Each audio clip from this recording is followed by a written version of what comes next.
Hello everyone, welcome to my channel study की 98। आज के इस क्लास में हम लोग देखेंगे एसएससी जीडी एसएससी एमटीएस के जो है प्रैक्टिस सेट 4 को देखेंगे, जिसमें हम जीके जीएस को कवर करेंगे, जिसमें से कुछ प्रश्न जो आपके प्रैक्टिस सेट पर होंगे और कुछ जो प्रीवियस ईयर में पूछा गया उनको मैंने सिलेक्ट किया। तो चलिए शुरू करते हैं। सारे प्रश्न जो आपके एग्जाम पॉइंट ऑफ व्यू से काफी महत्वपूर्ण होंगे और सारे आपके एग्जाम लेवल के होंगे। तो पूरी वीडियो को ध्यान से देखिए और वीडियो के एंड तक बने रहिए। और लास्ट में आपको टाइप करना है आप इनमें से जो कितना को पहले से जानते हैं, कितना आप इनमें से जो है अटेम्प्ट कर पाए। तो चलिए शुरू करते हैं, चीजों को समझते हैं। पहला प्रश्न आप सभी के सामने यहाँ पर आपसे पूछा जा रहा है, प्रतिष्ठित ज्ञानपीठ पुरस्कार निम्नलिखित में से किस क्षेत्र में उत्कृष्ट योगदान के लिए प्रस्तुत किया जाता है। तो बताइए कि प्रतिष्ठित ज्ञानपीठ पुरस्कार जो है निम्नलिखित में से किस क्षेत्र में उत्कृष्ट योगदान के लिए प्रदान किया जाता है। तो ये साहित्य के क्षेत्र में दिया जाता है। ऑप्शन नंबर सी स्पंज के लिए यहाँ पर राइट हो जाएगा।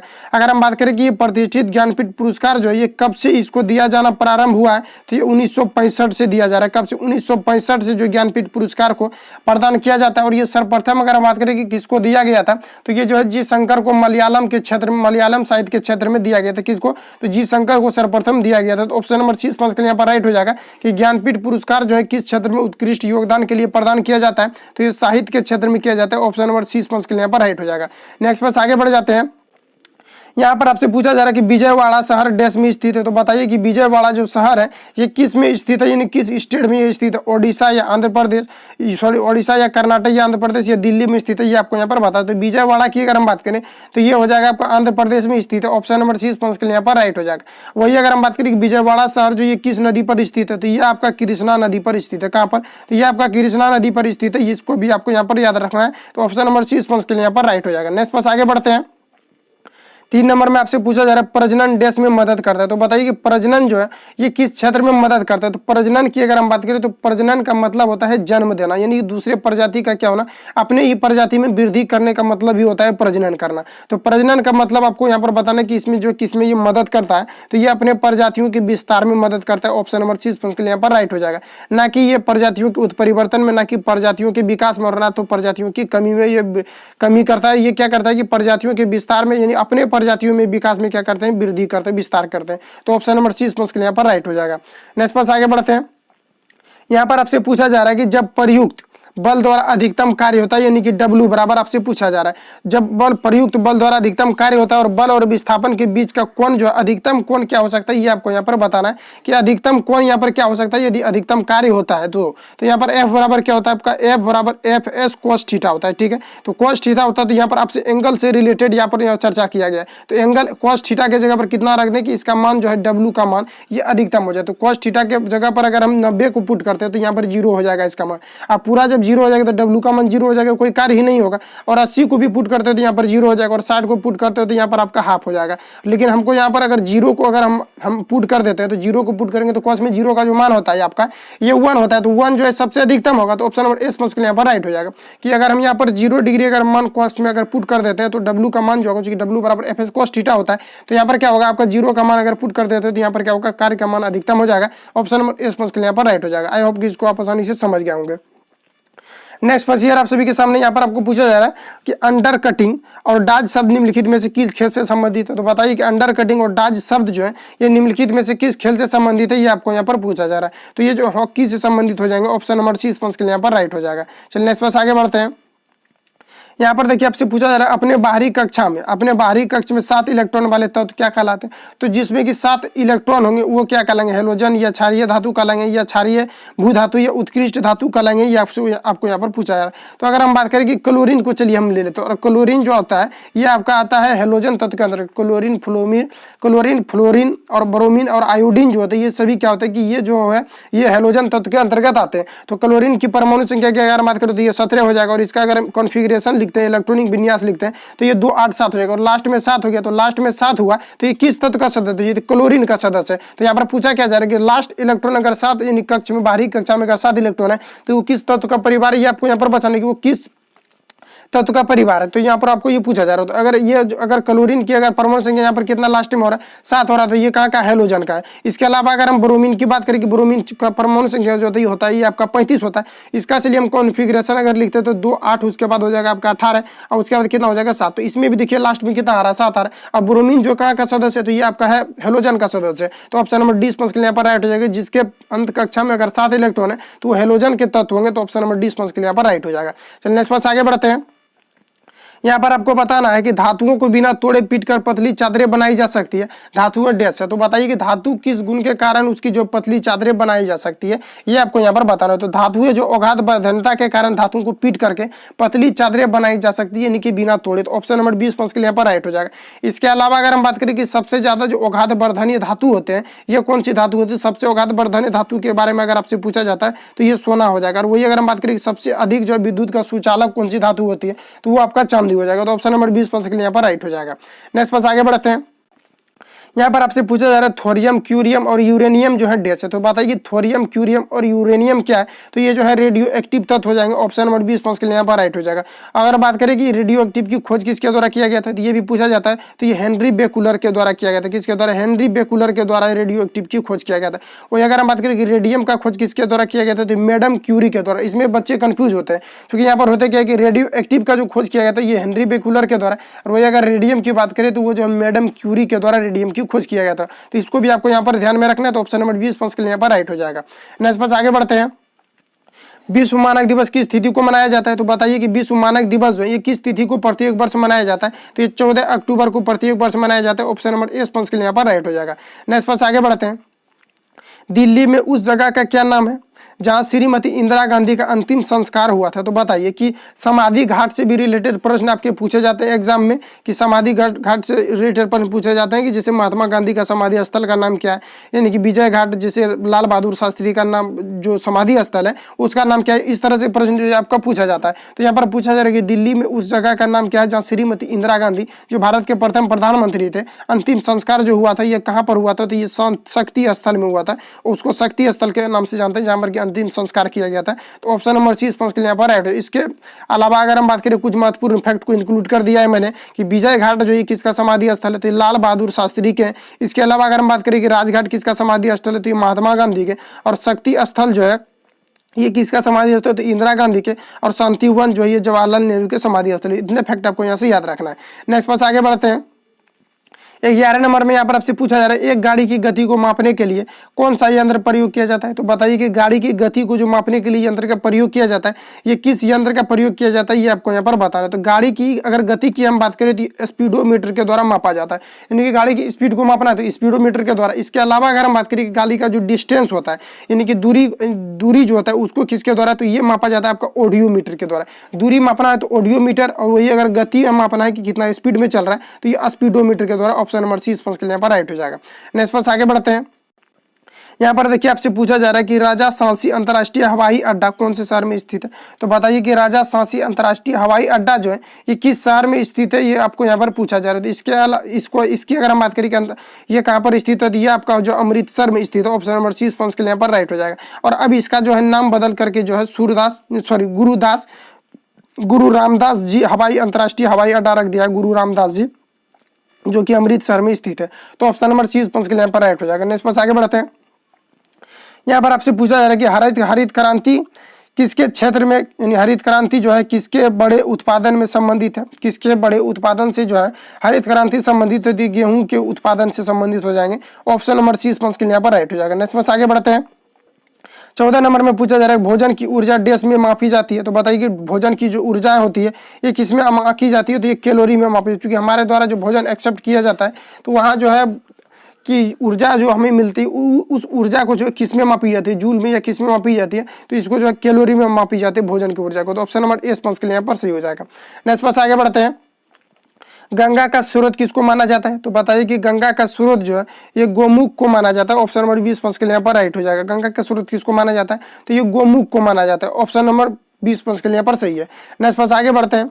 यह किसने कहा था जय जवान जय किसान? काफी फेमस क्वेश्चन। बताइए कि यह नारा किसका था जय जवान जय किसान का? तो ये आपको यहाँ पर पूछा। तो ये लाल बहादुर शास्त्री का जो नारा था ये जय जवान जय किसान का था। ठीक है, ऑप्शन नंबर 30 के लिए यहाँ पर सही हो जाएगा। अगर बात करें कि लाल बहादुर शास्त्री जो है ये क्या थे, भारत के सेकेंड नंबर पर ये प्रधानमंत्री बने थे। कौन थे? ये भारत के दूसरे प्रधानमंत्री थे। ऑप्शन नंबर 30 के लिए यहाँ पर सही हो जाएगा। नेक्स्ट पास आगे बढ़ते हैं।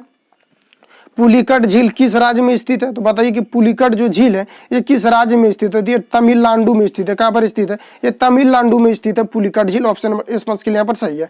नेक्स्ट पास आगे बढ़ते हैं।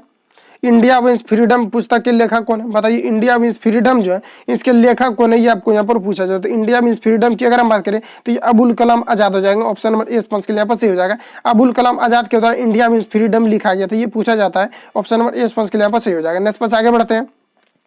इम्फाल डैश की राजधानी है, तो बताइए इम्फाल जो है ये किसकी राजधानी? तो इम्फाल की अगर हम बात करें तो मणिपुर की जो कैपिटल ये इम्फाल है। ऑप्शन नंबर ए स्पंज के लिए सही हो जाएगा। नेक्स्ट पर आगे बढ़ते हैं। चंद्रमा डैश का उपग्रह है, तो बताइए चंद्रमा किसका उपग्रह है? तो चंद्रमा जो है ये पृथ्वी का एकमात्र उपग्रह है, ठीक है। तो ऑप्शन नंबर डी स्पंज के यहाँ सही हो जाएगा। इसके अलावा अगर हम बात करें तो पृथ्वी को जीवाश्म ग्रह के नाम से जाना जाता है, ये भी पूछा जाता है जीवाश्म ग्रह के नाम से किसे जाना जाता है? तो ये पृथ्वी को जाना जाता है। ऑप्शन नंबर डी स्पंज के लिए राइट हो जाएगा। नेक्स्ट पर आगे बढ़ते हैं। वियतनाम की राजधानी कहाँ है? तो बताइए कि वियतनाम की जो राजधानी है ये कहाँ पर है? तो वियतनाम की राजधानी की अगर हम बात करें तो ये हनोई है। क्या है? हनोई है। ऑप्शन नंबर डी स्पंज के लिए यहाँ पर सही हो जाएगा। और टोक्यो की अगर हम बात करें कि टोक्यो की कैपिटल क्या है? तो जापान, सॉरी टोक्यो जो है जापान की कैपिटल क्या है? तो ये जो है आपका जापान की कैपिटल जो ये आपका टोक्यो है।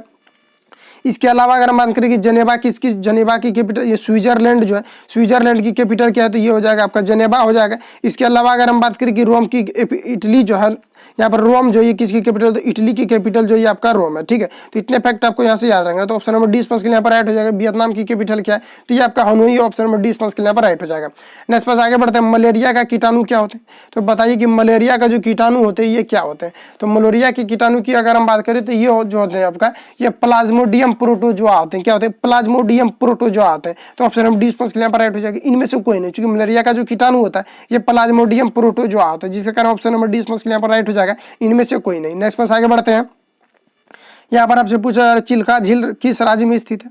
तो बताइए कि चिल्का झील जो है ये किस राज्य में स्थित है? चिल्का झील जो है आपके ओडिशा राज्य में स्थित है।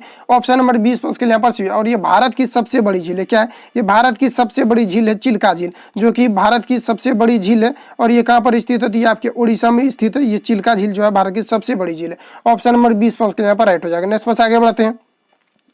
यहाँ पर आपसे पूछा जा रहा है किस भारतीय महिला को सबसे पहले नोबेल पुरस्कार मिला था? बताइए कि किस भारतीय को सर्वप्रथम यानी कि सबसे पहले जो नोबेल पुरस्कार मिला था ये किस भारतीय को मिला था? तो ऑप्शन नंबर ए स्पंज के लिए यहाँ पर सही हो जाएगा कि मदर टेरेसा को जो है सर्वप्रथम यानी कि भारतीय नोबेल पुरस्कार मिला था। किस महिला को सबसे पहले नोबेल पुरस्कार मिला था? किस भारतीय महिला को पूछा जा रहा है? तो ऑप्शन नंबर ए स्पंज के लिए यहाँ पर राइट हो जाएगा। और ये भी आपको यहाँ पर याद रखना है कि मदर टेरेसा जो है ये कहाँ के थे? तो ये भारत के थे। ऑप्शन नंबर ए स्पंज के लिए यहाँ पर सही हो जाएगा। क्योंकि इस प्रकार से प्रश्न पूछा जा रहा है कि किस भारतीय महिला को सर्वप्रथम मिला था? तो मदर टेरेसा को।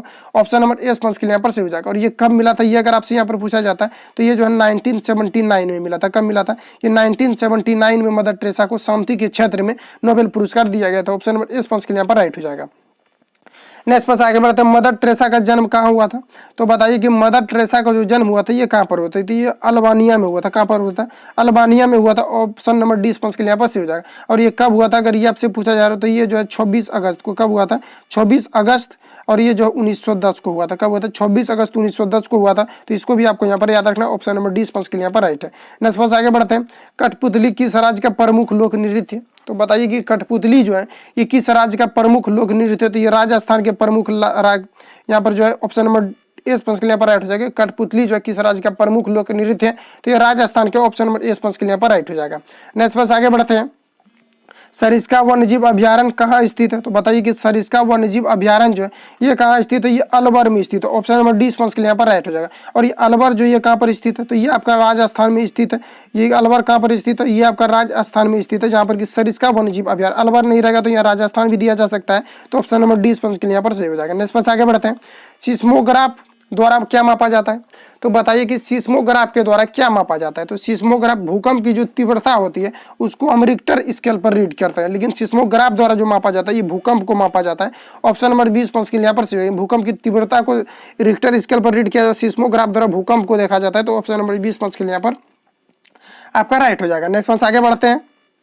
कौन सा ग्रह वलय युक्त होता है? तो बताइए कि कौन सा ग्रह जो होता है ये वलय युक्त होता है। तो कौन सा ग्रह वलय युक्त होते हैं इसकी अगर हम बात करें तो ये आपका हो जाएगा शनि, जो कि वलय युक्त होते हैं। खूब पूछा जाता है प्रश्न। ऑप्शन नंबर ए स्पंज के लिए यहाँ पर राइट हो जाएगा। ठीक है। नेक्स्ट आगे बढ़ते हैं।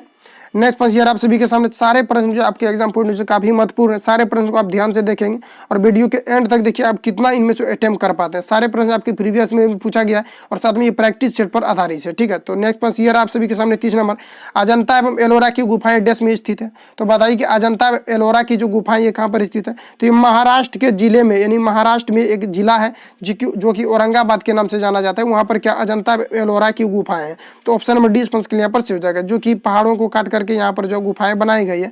ऑप्शन नंबर डी इस प्रश्न के लिए यहाँ पर राइट हो जाएगा। नेक्स्ट प्रश्न आगे बढ़ते हैं, भाभा परमाणु केंद्र कहाँ स्थित है।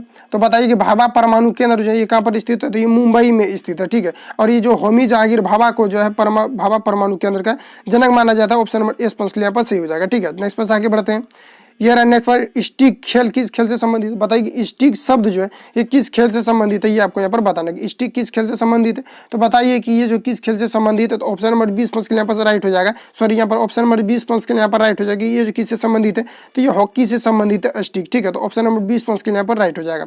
नेक्स्ट प्रश्न आगे बढ़ते हैं, भारत का राष्ट्रीय खेल क्या है। तो बताइए भारत का जो राष्ट्रीय खेल, ये सभी को पता होना चाहिए कि भारत का राष्ट्रीय खेल क्या है, हॉकी है, जो कि पाकिस्तान। इसके अलावा अगर हम बात करें कि भारत का राष्ट्रीय खेल जो हॉकी है, हॉकी और किस कंट्री का जो है राष्ट्रीय खेल है, तो ये इसके अलावा अगर हम बात करें तो ये जो है पाकिस्तान का भी राष्ट्रीय खेल क्या है, ये हॉकी है। तो इसको भी आपको यहाँ पर ध्यान में रखना है। नेक्स्ट पास आगे बढ़ते हैं, तांबे की खदानें इनमें से किस स्थान पर पाया जाता है।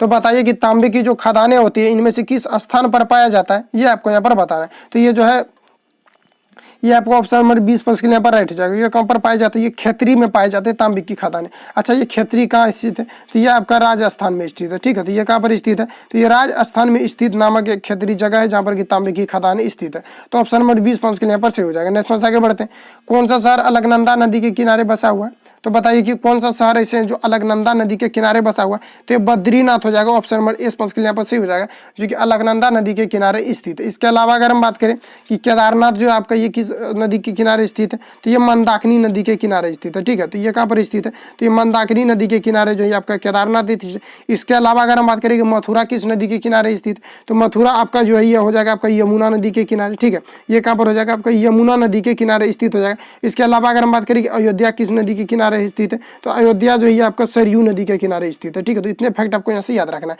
तो ऑप्शन नंबर ए के लिए पर राइट हो जाएगा, कौन सा शहर जो अलकनंदा नदी के किनारे बसा हुआ है, तो बद्रीनाथ। ऑप्शन नंबर ए के लिए पर सही है। नेक्स्ट आगे बढ़ते हैं, बुनकरों का शहर किसका भौगोलिक उपनाम है। तो बताइए कि बुनकरों का शहर जो है ये किसका भौगोलिक उपनाम है, ये आपसे यहाँ पर पूछा जा रहा है। तो बुनकरों की अगर हम बात करें कि किसका भौगोलिक उपनाम है, तो ये जो है पानीपत का हो जाएगा। ऑप्शन नंबर ए के लिए यहाँ पर राइट हो जाएगा। नेक्स्ट आगे बढ़ते हैं, इलेक्ट्रॉनिक शहर किस, यहाँ पर देखिए पूछा है इलेक्ट्रॉनिक शहर किसका भौगोलिक उपनाम है।